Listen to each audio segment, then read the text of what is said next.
Thanks for tuning in to Stocks with Antonio. What a day in the market. The market's been selling off, and I'm sure when you're logging into your brokerage account and you see your account, it's in the red.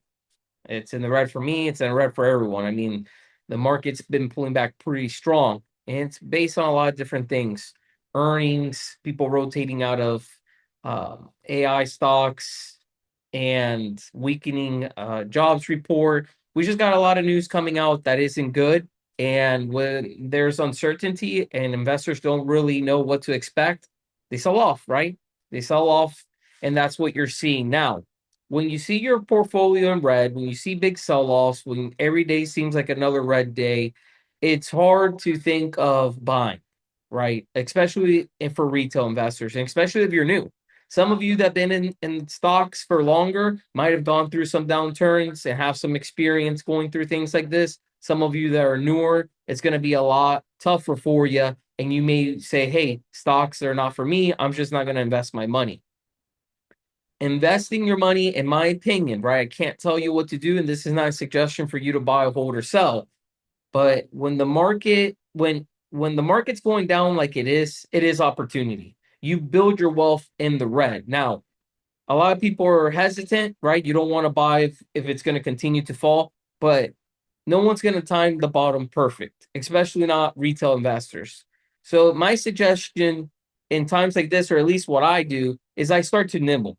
And what that means is I start buying into companies that I believe in, companies that I believe are going to have growth in the future. I start to buy in a little bit at a time, what I'm comfortable with, understanding that tomorrow may be another day that's lower, and I try to keep capital on the sidelines in case it does continue to go lower. I can continue nibbling into my favorite stocks, meaning buying little bits of adding shares to some of my favorite companies in my long-term portfolio and even in my short-term. Because, for example, one of the stocks that I really like, Serve Robotics, ticker symbol SERV. I came across Serve Robotics in 2025. And I bought it under $10 a share multiple times, and it's run up to double digit numbers, meaning it's gone past $10. I've had it up to $15. I made quite a bit of money.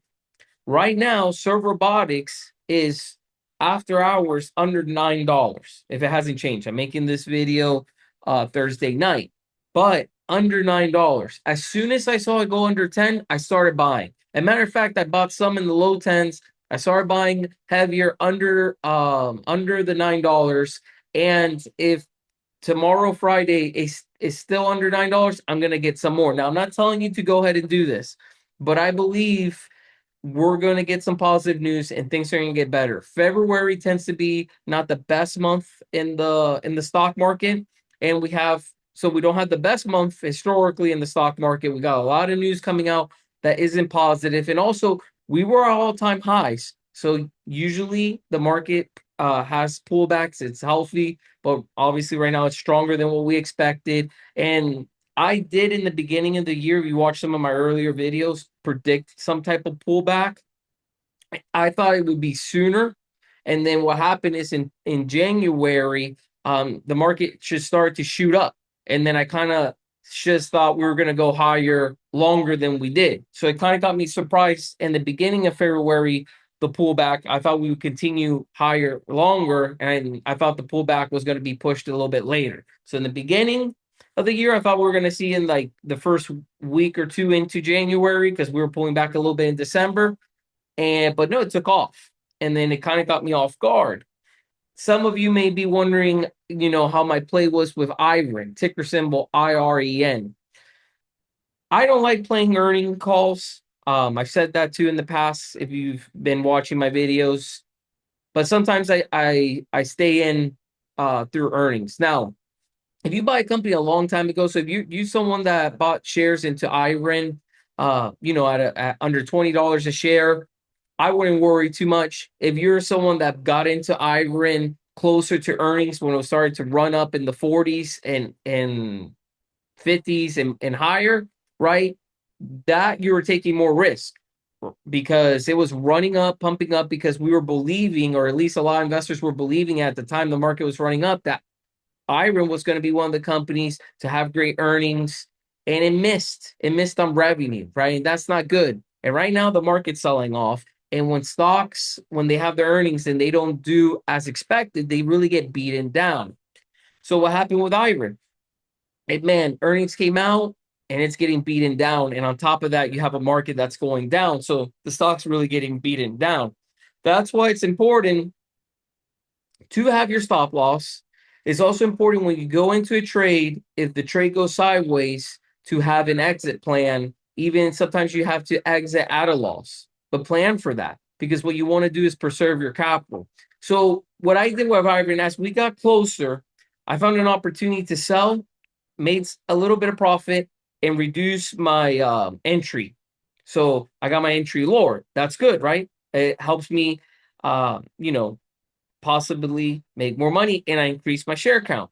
Then when we got closer to earnings, and the stock was still above my purchase price, I decided, hey, I'm gonna hang on to some shares through earnings, but I'm gonna reduce my position in case the earnings don't come out well.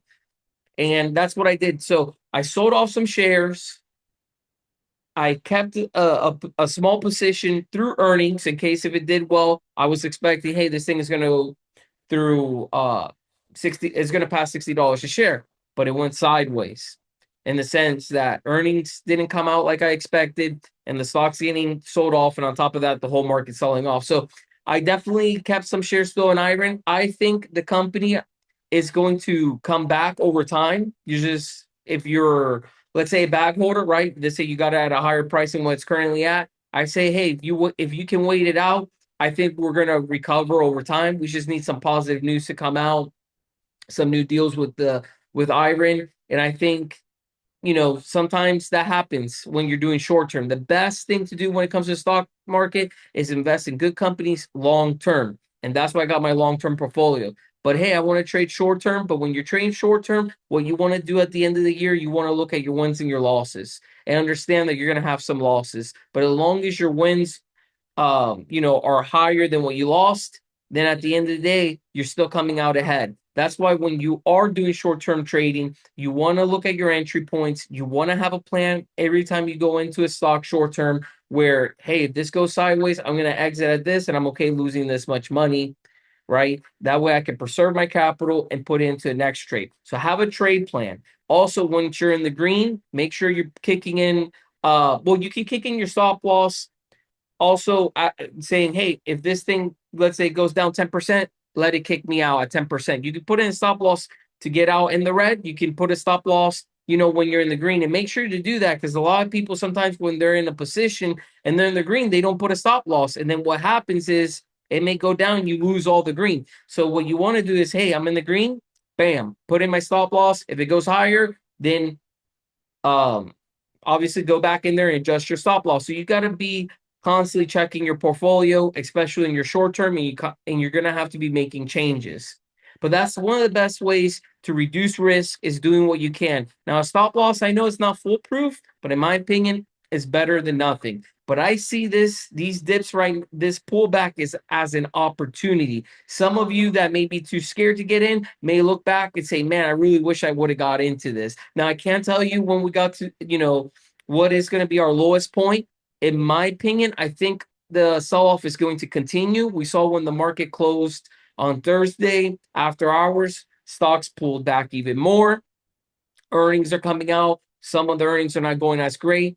And people are concerned about the jobs report. We got a lot of things going on that I think is going to pull this market even further down. And that's why I'm nibbling. We're going to see how Friday does. I don't expect Friday to be a green day. Hopefully we get surprised. So probably potential more pullback. We'll see what happens through the weekend and on Monday. But I feel that 2026 is still going to be a good year. I still believe we're going to end higher when we're at the end of 2026. So obviously we're not at the end. We're in the beginning. Going through these pullbacks can be tough. I understand nobody wants to see their portfolio red, but these are the opportunities you can build wealth. And I believe we're going to recover from this one. Let me know down in the comments below what your view is on the market. Do you think we're going to continue to crash? Do you think we're going to keep recover? Do you see this as an opportunity to build some wealth? I love to know your opinion.